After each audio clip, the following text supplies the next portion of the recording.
بسم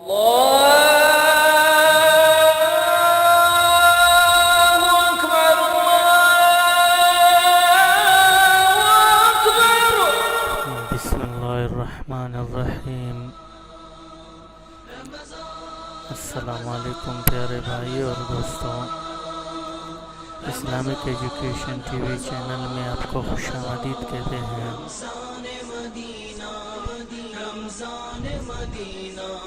جیسے کہ آپ کو پتہ ہے کہ رمضان المبارک کا مقدس مہینہ چل رہا ہے اور پہلا عشرہ ختم ہو چکا ہے، تو آج ہمارا یہ ویڈیو بھی رمضان المبارک کے متعلق ہے۔ دوستو، اگر آپ نے ابھی تک ہمارے چینل کو سبسکرائب نہیں کیا تو پلیز ضرور سبسکرائب کریں اور بیل آئیکن کو دبانا نہ بھولیں، اس سے آپ کو ہمارا نئی ویڈیو کی نوٹیفیکیشن آتے رہیں گے۔ تو چلیے دوستو، شروع کرتے ہیں بیان رمضان کا دوسرا قسط۔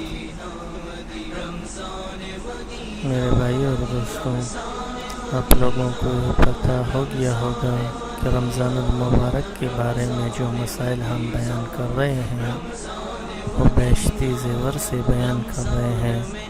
بیشتی زیور کو لکھنے والا حضرت مولانا اشرف علی تھانوی رحمۃ اللہ علیہ ہے، اور باقی احادیث جو رمضان المبارک کے فضائل کے بارے میں ہیں اور دوسرے کتابوں سے بیان کرتے ہیں۔ میرے بھائی اور دوستو، ایک حدیث میں آیا ہے کہ حضرت کعب بن عجرہ رضی اللہ تعالیٰ عنہ کہتے ہیں کہ ایک مرتبہ نبی کریم صلی اللہ علیہ وسلم نے فرمایا کہ ممبر کے قریب ہو جاؤ۔ ہم لوگ حاضر ہو گئے اور حضور صلی اللہ علیہ وسلم نے ممبر کے پہلے درجے پر قدم مبارک رکھا تو فرمایا آمین، جب دوسرے پر قدم رکھا تو پھر فرمایا آمین، جب تیسرے پر قدم رکھا تو پھر فرمایا آمین۔ جب آپ صلی اللہ علیہ وسلم خطبے سے فارغ ہو کر نیچے اترے تو ہم نے عرض کیا کہ ہم نے آج آپ سے ایسی بات سنی ہے جو پہلے کبھی نہیں سنی تھی۔ آپ صلی اللہ علیہ وسلم نے ارشاد فرمایا، اس وقت جبریل علیہ السلام میرے سامنے آئے تھے۔ جب پہلے درجے پر میں نے قدم رکھا تو انہوں نے کہا کہ ہلاک ہو جائے وہ شخص جس نے رمضان کا مبارک مہینہ پایا پھر بھی اس کی مغفرت نہ ہوئی، تو میں نے کہا آمین۔ پھر جب میں نے دوسرے درجے پر چڑھا تو انہوں نے کہا کہ ہلاک ہو جائے وہ شخص جس کے سامنے آپ صلی اللہ علیہ وسلم کا ذکر مبارک ہو اور وہ درود نہ بھیجے۔ میں نے کہا آمین۔ جب میں تیسرے درجے پر چڑھا تو انہوں نے کہا کہ ہلاک ہو جائے وہ شخص جس کے سامنے اس کے والدین یا ان میں سے کوئی ایک بڑھاپے کو پائے اور وہ اس کو جنت میں داخل نہ کرائے۔ میں نے کہا آمین۔ میرے بھائی اور دوستوں، کتنی سخت بددعا ہے اور کتنی سخت ڈانٹ ہے۔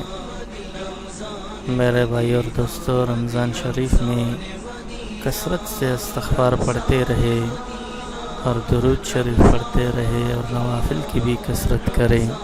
تو رمضان شریف کے روزے کے بارے میں چند اہم مسائل۔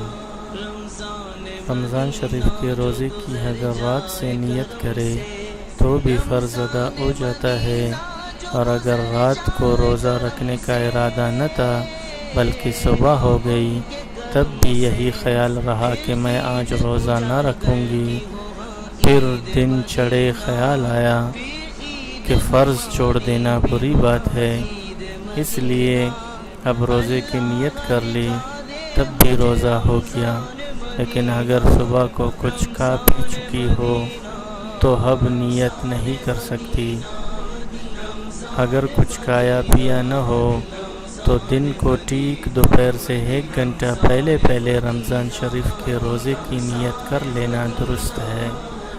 رمضان شریف کے بارے میں بس اتنا ہی نیت کر لینا کافی ہے کہ آج میرا روزہ ہے، یا رات کو اتنا سوچ لے کہ کل میرا روزہ ہے، بس اتنی ہی نیت سے بھی رمضان کا روزہ ادا ہو جائے گا۔ اگر نیت میں خاص یہ بات نہ آئی ہو کہ رمضان شریف کا روزہ ہے یا فرض روزہ ہے، تب بھی روزہ ہو جائے گا۔ رمضان کے مہینے میں اگر کسی نے نیت کی کہ میں کل نفل کا روزہ رکھوں گا، رمضان کا روزہ نہ رکھوں گا بلکہ اس روزے کی پھر کبھی قضا رکھ لوں گا، تب بھی رمضان ہی کا روزہ ہوگا، نفلی روزہ نہیں ہوگا۔ پچھلے رمضان کا روزہ قضا ہو گیا تھا اور پورا سال گزر گیا، اب تک اس کی قضا نہیں رکھی، پھر جب رمضان کا مہینہ آ گیا تو اسی قضا کی نیت سے روزہ رکھا، تب بھی رمضان ہی کا روزہ ہوگا اور قضا کا روزہ نہ ہوگا۔ قضا کا روزہ رمضان کے بعد رکھے۔ کسی نے نظر مانی تھی اگر میرا فلاں کام ہو جائے تو میں اللہ تعالیٰ کے 2 روزے یا 1 روزہ رکھوں گی، پھر جب رمضان کا مہینہ آیا تو اس نے اسی نظر کے روزے رکھنے کی نیت کی، رمضان کے روزے کی نیت نہیں کی، تب بھی رمضان ہی کا روزہ ہوا، نظر کا روزہ ادا نہیں ہوا۔ نظر کے روزے رمضان کے بعد پھر رکھے۔ سب کا خلاصہ یہ ہوا کہ رمضان کے مہینے میں جب کسی روزے کی نیت کرے تو رمضان ہی کا روزہ ہوگا، کوئی اور روزہ صحیح نہیں ہوگا۔ شعبان کی 29ویں تاریخ کو اگر رمضان شریف کا چاند نکل آئے تو صبح کا روزہ رکھو، اور اگر نہ نکلے یا آسمان پر ابر ہو اور چاند نہ دکھائی دے تو صبح کو جب تک یہ شبہ رہے کہ رمضان شروع ہوا یا نہیں، روزہ نہ رکھو۔ حدیث شریف میں اس کی ممانعت آئی ہے، بلکہ شعبان کے 30 دن پورے کر کے رمضان کے روزے شروع کرے۔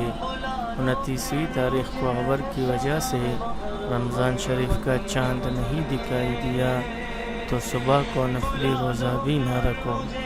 ہاں، اگر ایسا اتفاق پڑا کہ ہمیشہ پیر اور جمعرات یا اور کسی مقرر دن کا روزہ رکھا کرتے تھے اور کل وہی دن ہے تو نفل کی نیت سے صبح کا روزہ رکھ لینا بہتر ہے۔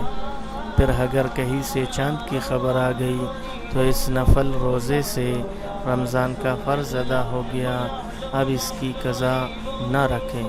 بادل کی وجہ سے 29ویں تاریخ کو رمضان کا چاند دکھائی نہیں دیا تو دوپہر سے 1 گھنٹہ پہلے تک کچھ نہ کھاؤ نہ پیو۔ اگر کہیں سے خبر آ جائے تو اب روزے کی نیت کر لو، اور خبر نہ آئے تو کھاؤ پیو۔ 29ویں تاریخ کو چاند نہیں ہوا تو یہ خیال نہ کرو کہ کل کا دن رمضان کا تو ہے نہیں، لاؤ میرے ذمے میں سال کا 1 روزہ قضا ہے، اس کی قضا ہی رکھ لوں، یا کوئی نظر مانی تھی اس کا روزہ رکھ لوں۔ اس دن قضا کا روزہ رکھنا، کفارہ کا روزہ اور نظر کا روزہ رکھنا بھی مکروہ ہے، کوئی روزہ نہ رکھنا چاہیے۔ اگر قضا یا نظر کا روزہ رکھ لیا پھر کہیں سے چاند کی خبر آ گئی تو بھی رمضان ہی کا روزہ ادا ہو گیا، قضا اور نظر کا روزہ پھر سے رکھے۔ اگر خبر نہیں آئی تو اس روزے کی نیت کی تھی وہی ادا ہو گیا۔ تو میرے بھائی اور دوستو، یہ تھے کچھ مسائل رمضان المبارک کے روزے کے بارے میں۔ انشاءاللہ العزیز اگلے ویڈیو میں رمضان کے بارے میں کچھ اور معلومات لے کر حاضر ہوں گے، تب تک کے لیے اللہ حافظ۔